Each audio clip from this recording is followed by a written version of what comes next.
안녕하세요. 말씀 베이커리 892번째 시간 기도하심으로 시작하겠습니다. 거룩하신 주님 감사합니다. 주님의 말씀을 묵상합니다. 성령님께서 말씀에 조명이 되어 주시옵소서. 우리 주 예수 그리스도님의 이름으로 기도합니다. 아멘.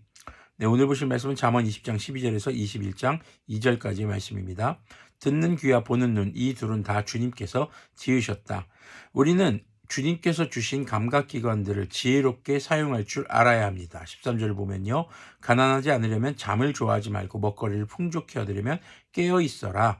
성실한 생활을 강조하는 잠언입니다. 물건을 고를 때는 나쁘다 하지만 사간 다음에는 잘 샀다고 자랑한다. 자, 나쁘다 한다라는 것은 무조건 흠을 잡으라는 얘기가 아닙니다. 지혜로운 소비가 필요한 것을 이야기합니다. 그리고 사간 다음에 불평하고 그 물건에 대해서 불만을 가진다면 전혀 만족스럽지 않겠죠. 그래서 무엇인가를 소비할 때는 지혜롭게 소비해야 하고 무엇인가를 얻었고 또 구매했고 주님께서 주셨다면 그것에 만족하고 감사할 줄 알아야 한다는 것입니다.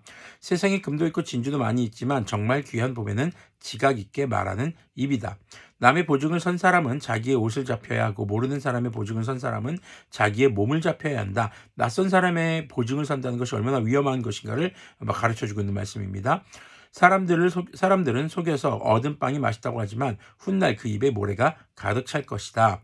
사기를 쳐서 거짓말을 해서 얻은 것들은 결국에는 자신에게 큰 고난이 된다는 것이죠. 계획은 사람들의 뜻을 모아서 세우고 전쟁은 전략을 세워놓고 하여라. 험담하며 돌아다니는 사람은 남의 비밀을 세게 하는 사람이니 입을 벌리고 다니는 사람과는 어울리지 말아라. 부모를 저주하는 자식은 암흑 속에 있을 때 등불이 꺼진다. 처음부터 빨리 모은 재산은 행복하게 끝을 맺지 못한다. 자, 지금 각각 구절들이 따로따로 독립되어 있는 것처럼 보입니다. 근데 이걸 전반적으로 모아보면은 우리가 어떻게 지혜로운 생활을 할 수 있는가 하는 것입니다. 계획을 세우는 것도 필요합니다. 함부로 말하지 않는 것, 그리고 함부로 말하는 사람들과 어울리지 않는 것도 지혜로운 생활입니다. 자, 특히 부모님을 공경하는 것, 부모님과의 관계는 주님 안에서의 굉장히 중요한 기초적인 관계라고 볼 수 있습니다. 하나님께서 창조하신 가정, 부부관계, 그리고 부모관계는 성경에서 굉장히 강조하는 부분 중에 하나죠. 자, 처음부터 빨리 모은 재산이라는 것은요, 손쉽게 재산을 모으려고 하지 말라는 겁니다. 한마디로 물질 만능주의에 빠져서는 안 된다라는 것이죠. 자, 22절부터 이제 21장 2절까지는요. 진정한 왕이 하나님이신 것에 대해서 다루는 내용입니다. 22절 보면요. 악을 갚겠다 하지 말아라. 주님을 기다리면 그분이 너를 구원하신다. 악을 갚겠다, 복수하겠다라는 것이죠. 복수하지 말라는 겁니다. 주님께 복수를 맡기라는 겁니다. 규격에 맞지 않는 저울 주는 주님께서 미워하신다. 역시 사기를 친다. 남을 속인다라는 것은 뭡니까? 주님을 가볍게 여기는 겁니다. 주님을 지금 경외하지 않는 삶이라는 것이죠. 사람의 발걸음은 주님으로 말미암은 것이니 사람이 어찌 자기의 길을 알 수 있겠느냐. 우리가 계획합니다. 앞에서 계획도 하잖아요. 그러나 그 계획을 이루시는 분이 주님이 아니라 우리를 인도하시는 분이 주님이시라는 것을 다시 한번 강조하는 말씀으로 볼 수 있겠습니다. 25절 보면요. 경솔하게 이것은 거룩하다 하여 함부로 서원하여 놓고 나중에 생각이 달라지는 것은 사람이 걸리기 쉬운 올가미이다. 서원에 대해서 신중해야 하는 것을 말합니다. 특히 서원은 내가 무엇인가를 하나님으로부터 얻기 위해서 하는 것이 아닙니다. 자발적으로 주님께서 주신 것에 감사하며 하는 것이죠. 지혜로운 왕은 악인을 키질하여 그들 위에 타작기의 바퀴를 굴린다. 주님께서는 우리의 심령을 아시는 분, 우리의 속을 아시는 분, 그래서 우리가 어떤 마음으로 서원했는지를 아시는 분이라는 겁니다. 주님은 사람의 영혼을 환히 비추시고 사람 마음속 깊은 곳까지 살펴보신다. 인자와 진리가 왕을 지켜주고 정의가 그의 보좌를 튼튼하게 한다. 주님 앞에서 우리는 주님을 절대 속일 수 없습니다. 주님께서는 우리의 마음속 깊은 곳을 아십니다. 우리가 아무리 말로 포장한다고 해도 그 말의 깊은 곳에 있는 나의 속마음과 전혀 반대되는 말을 하고 있다면, 상반되는 말을 하고 있다면 그건 거짓말입니다. 사기치는 것이죠. 그렇기 때문에 주님 앞에서 우리의 마음과 우리의 언어가 따로 존재하는 것을 우리는 굉장히 신중하게 생각하고 그것을 금지해야 될 것입니다. 자, 젊은이의 자랑은 힘이요 노인의 영광은 백발이다.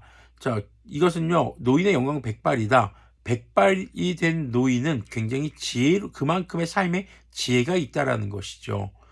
그래서 젊은이의 자랑은 힘이요 자신이 젊었다는 것을 자랑하지만 노인이 되었을 때는 나이에 맞게 행동하고 또 그 지혜를 얻는 것이 굉장히 중요한 그의 영광이 된다는 것이죠. 자, 이것은 그 둘 중에 어느 것이 더 낫다라는 것은 아닙니다. 젊었을 때는 젊었을 때에 맞게 또 노인이 되었을 때는 노인에 맞게 이렇게 자신의 삶의 상황 속에서 지혜롭게 살아가야 한다는 것이죠.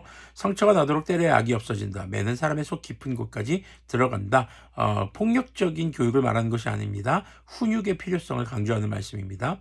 왕의 마음은 흐르는 물줄기 같아서 주님의 손 안에 있다. 주님께서 원하시는 대로 왕을 이끄신다. 사람의 행위는 자기의 눈에는 모두 옳게 보이나 주님께서는 그 마음을 꿰뚫어 보신다. 하나님께서 진정한 왕이십니다. 그럴 이유는요, 우리를 창조하시고 통치하시는 주님이시기 때문입니다. 그렇기 때문에 우리의 속마음도 아십니다. 열 길 물속은 알아도 한 길 사람 속은 모른다라는 그런 속담도 있죠. 자, 오늘 말씀 전반적으로 지혜로운 생활은 선택에 있어서 지혜로워야 한다라는 것, 그리고 주어진 삶에 만족하며 살아가는 것이 중요하다는 것을 강조하고 있습니다. 이런 태도는 우리 주 하나님께서 우리 삶의 진정한 창조의 주님이시며 통치의 주님이시라는 진정한 내 삶의 주관자인 왕이라는 믿음에서 비롯된다는 것을 여러분들이 기억하셨으면 좋겠습니다. 기도하겠습니다.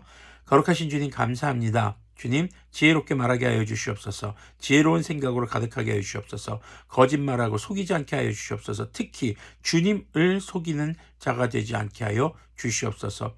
주님, 우리의 삶이 오직 주님을 왕으로 모시며 아버지 주님께서 인도하시는 삶을 바라며 주어진 삶의 감사와 만족으로 주님을 예배하며 나아가는 예배자가 되기를 소망합니다. 우리 주 예수 그리스도님의 이름으로 기도합니다. 아멘. 네, 오늘 하루도 주님의 영에 충만하여서 지혜로운 생활을 하시는 우리들이 되기를 소망합니다.